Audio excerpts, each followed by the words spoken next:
If you found your way to this channel, you must be a lover of stories, of myths and legends. This is Solas Baha, Scots Gaelic for light of life.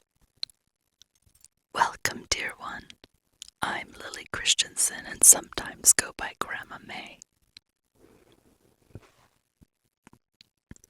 Here at Solas Baha, we return to the old past, to stories shaped by firelight, carried through the centuries and remembered in the marrow of the bones. Welcome to my whispering series, where I bring you to a magical place, somewhere in nature,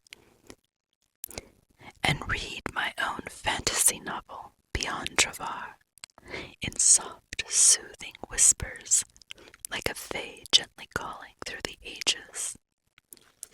So sit back in your most cozy, safe place, with your favorite blanket and maybe a nice, warm drink, and let me inspire magical peace and rest, while grand adventures play out in the mystical world of Trivar. When we left Jaden, Zachariah was going back into the darkness of the jungle, and she went back to her silk pillows with her heartbeat in her throat. She tried to sleep, but the chattering of the monkeys and the repeating bird whistles crescendoed as the light began slowly filtering through the canopy above her tent. Later that morning, the company broke camp and traveled for some time. Jaden and Zachariah rode in comfortable lounges called litters, carried by large Yamis warriors. They followed far behind Xavier in the long train of travelers. "So are those skirts comfortable?" Jaden said. "I like Xannellion fashion," he answered. "This tunic is pleated handsomely. How do you like your new wraps?" "Actually, they are very comfortable. Much finer material than anything in Yamis. I wonder why Canute sent us these gifts. It is suspicious." "I agree." Zachariah pointed ahead of them toward a massive archway with the word Xannellion in large letters engraved on it. "Xannellion," he said. "I am grateful to my father for one thing." "What is that?" "That I learned to speak his language. It might come in handy here." As they approached, Jaden watched the walls of Xannellion grow until they towered over her as tall as the emergent trees that broke through the canopy of her jungle home. The city walls were made of gray stones that were cut large and rectangular. Admiring the archway, she wondered aloud, how did they build that? A lot of slave labor, I am sure. Looking ahead, Jaden caught a glimmer of Xavier's purple and gold robe, and caught the sunlight through the mist of water evaporating off the pathway. "We'll definitely make a scene." Indeed, Xavier surely carried every last statue out of Yamis and many species of plants, Zachariah noted with disgust. Even some potted trees. Yes, who would have thought? He also brought as many animals as he could capture. Hunter though he may be, he restrained himself and brought them alive, Jaden added triumphantly. "Only because you insisted, and you still paid the price for that," Zachariah added. Jaden softly touched her right eyebrow. "Not to mention," Zachariah continued, "the endless rows of remarkable Yamis male and female warriors, and more slaves than I can count, and casks upon casks of precious metals and gems from our kingdom, to flaunt when he makes his grand entrance. He didn't even leave the gold on Tiku's grave.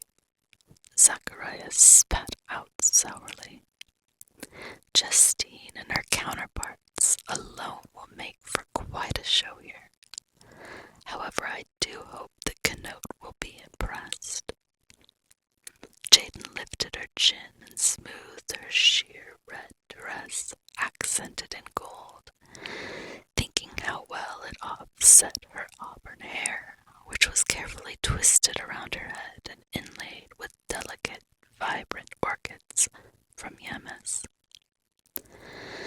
As they passed under the giant arch that was guarded by soldiers, Jaden pointed out to Zacharias several creatures atop the city walls that stared down upon the newcomers. Zacharias' wide eyes told her he had already noticed them. They had the bodies of black jaguars, the heads of ravens, and eagle talons. Those must be the black griffins that Xavier talked about. Yes, they are fiercely beautiful. Absorbed by their dark beauty, Jaden watched them until they faded into the distance behind her. Inside the city walls, the terrain transformed into jungle swampland from horizon to horizon. Mossy treetops, plants growing out of the trees, and flora fortunate enough to get sunlight on the jungle floor were all filled with spring blooms. Green light pervaded simple bridges or raised led to the caravan over bodies of water filled with alligators and crocodiles. Near midday, they emerged from the swamps. Cottages with grass roofs appeared, a few at a time, until they filled every empty space. Curious people in rough togas, tied at the waist with simple leather straps, lined the roadway or stood staring from doors or from their labors. A man pounding out metal on an anvil and glistening with sweat in front of a hot fire stopped and stared with suspicious eyes at Xavier's entourage. Men pulled handcrafted two-wheeled carts stacked with hay, produce, or cages of doves or bats, moved aside to yield to the parade from Yamis. Children in rags ran along the dirt streets with no indication that their parents were anywhere nearby. Rough men, darkened from hard labor and hard lives, stared lustfully at Jaden. Masculine-looking women with their skin darkened by sun, unkempt hair, and shapeless apparel spat at her as she passed. Perched in her litter, carried by servants and draped in soft, colorful linens that accentuated her shape, Jaden could feel their contempt. She turned from the crowds to find Justine. Justine walked slowly behind them, large and midnight purple, with yellow horns. Even for one of Tiku's dragons, Justine was massive. Jaden was grateful that the other dragons were taken into Xannellion by a secret route in order to avoid overwhelming and terrifying the people. The additional 13 dragons and their offspring would likely have caused mass hysteria. That was one thing Xavier did right. The pressing crowd yielded plenty of room for Justine to traverse through their city. When the Xannellion citizens saw Justine, they gasped in amazement, and some withdrew into the crowd. Women covered their eyes, and men stood in front of their women and children as if they could protect them. Only a few of the bravest and most foolish dared move in for a closer look. Jaden smiled as Justine caught sight of her, stood to her full height, and let out a fierce and intense bird-like call. The crowd jumped in one body and moved farther away from her. Jaden gave Justine a stern stare, causing Justine to slump back down and plod along faithfully. Zachariah chuckled. This just might be Xannellion's first encounter with the great dragons of Yamis. She is impressive, isn't she?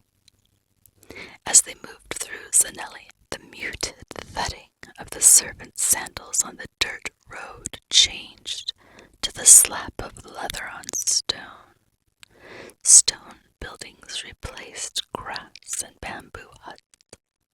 Occasionally, statues of Canopes, some as tall as many of the buildings, loomed over the streets.